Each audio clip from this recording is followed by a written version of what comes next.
नमस्कार, मैं हूं गीतिका पांडे और आप देख रहे हैं मध्य प्रदेश का number 1 news channel clean news MP. चलिए देखते हैं मध्य प्रदेश की सभी शाम तक की मुख्य खबरें फटाफट अंदाज में।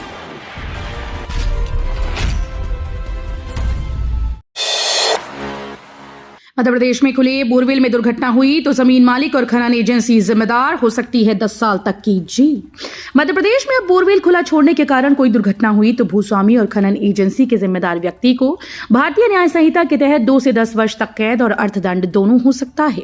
बोरवेल या ट्यूबवेल खनन के लिए लोक स्वास्थ्य यांत्रिकी विभाग से ऑनलाइन अनुमति लेनी होगी। महाकाल मंदिर में न हो कोई गड़बड़ी, इसलिए बनाया गया सुरक्षा का नया प्लान। ज्योतिर्लिंग महाकाल मंदिर की सुरक्षा व्यवस्था अब और भी पुख्ता होगी। इसके लिए एक नया प्लान तैयार कर लिया गया है। योजना के तहत मंदिर परिक्षेत्र को 6 सेक्टर में बांटा गया।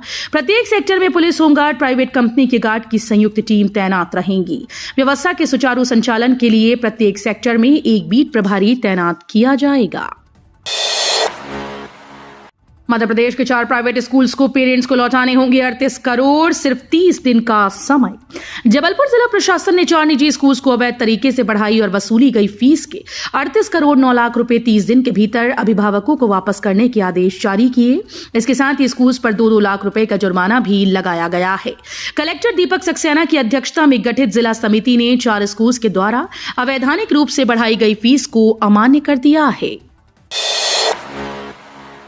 भारत से इंदौर, उदयपुर का नामांकन। वेटलैंड सिटी की दौड़ में दुनिया के 31 शहरों में इंदौर भी शामिल। सबसे स्वच्छ शहर इंदौर के खाते में शुक्रवार को एक और उपलब्धि जुड़ने की उम्मीद बनी। केंद्र सरकार ने इसे रामसर कन्वेंशन के तहत प्रतिष्ठित वेटलैंड सिटी मान्यता के लिए नामांकित किया। केंद्रीय मंत्री भूपेंद्र यादव ने एक्स पर इसकी जानकारी दी।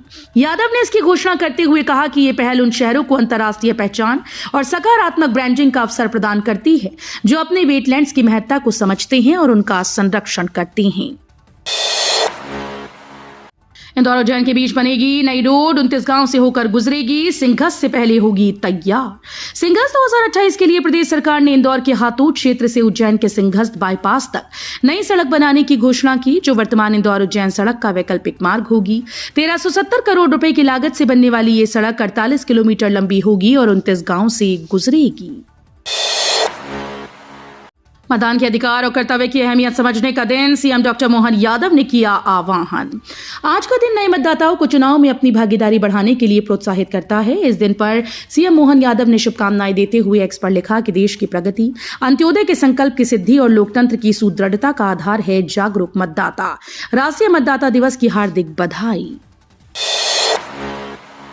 मूंग के दाम में जबरदस्त गिरावट, तुअर भी कमजोर। मंडी में आज के भाव की बात करें तो अनाज और सब्जियों के दाम में लगातार बदलाव हो रहा है। आज गेहूं और सोयाबीन के दाम में एक बार फिर से अंतर देखने को मिला। गेहूं के दाम जहां बीते दिन 1400 रुपए की मंदी नजर आई, वहीं आज इसमें 100 रुपए की तेजी आई। वहीं सोयाबीन में भी 200 रुपए की तेजी देखने को मिली और इसके भाव 3800 रुपए पहुंच गए। मध्य प्रदेश में ठंड ने फिर दिखाए तेवर। उत्तरी हवाओं के असर से तापमान में गिरावट। मौसम विभाग के द्वारा आने वाले दिनों को लेकर जो अनुमान जताया गया, उसके मुताबिक शनिवार से ठंड का असर तेज होने वाला है। हवाएं एक बार फिर से उत्तर दिशा की ओर चल रही हैं, जिसकी वजह से सर्द हवाओं का प्रदेश में प्रवेश होगा और तापमान में गिरावट आएगी। दिल्ली में वोटिंग तक टल सकता है बीजेपी प्रदेशाध्यक्ष चुनाव। मध्य प्रदेश में बीजेपी के 62 संगठनात्मक जिलों में से अब तक 59 जिलों के अध्यक्षों की घोषणा हो चुकी है। इंदौर शहर, इंदौर ग्रामीण और निवाड़ी जिलों के अध्यक्षों की घोषणा भी बाकी है। अब सभी की नजरें प्रदेश अध्यक्ष के चुनाव पर टिकी हैं। सूत्रों के अनुसार बीजेपी प्रदेश अध्यक्ष का चुनाव दिल्ली विधानसभा चुनाव के मतदान तक टल सकता है। इंदौर से भुवनेश्वर के लिए 7 फरवरी से सीधी उड़ान। इंदौर एयरपोर्ट से नए साल में एक और सीधी उड़ान की शुरुआत होने जा रही है। 7 फरवरी से इंडिगो एयरलाइंस इंदौर से भुवनेश्वर के लिए डायरेक्ट फ्लाइट शुरू करेगी। ये उड़ान इंदौर को उड़ीसा से सीधे जोड़ेगी, जिससे व्यापार और पर्यटन दोनों को फायदा होगा। इस उड़ान का सबसे बड़ा फायदा जगन्नाथपुरी जाने वाले श्रद्धालुओं को मिलेगा। तो ये थी शाम तक की मुख्य खबरें। रोजाना ऐसे ही मध्य प्रदेश से अपडेट रहने के लिए क्लीन न्यूज एमपी को अभी सब्सक्राइब करें और वीडियो को लाइक करना बिल्कुल न भूलें। धन्यवाद।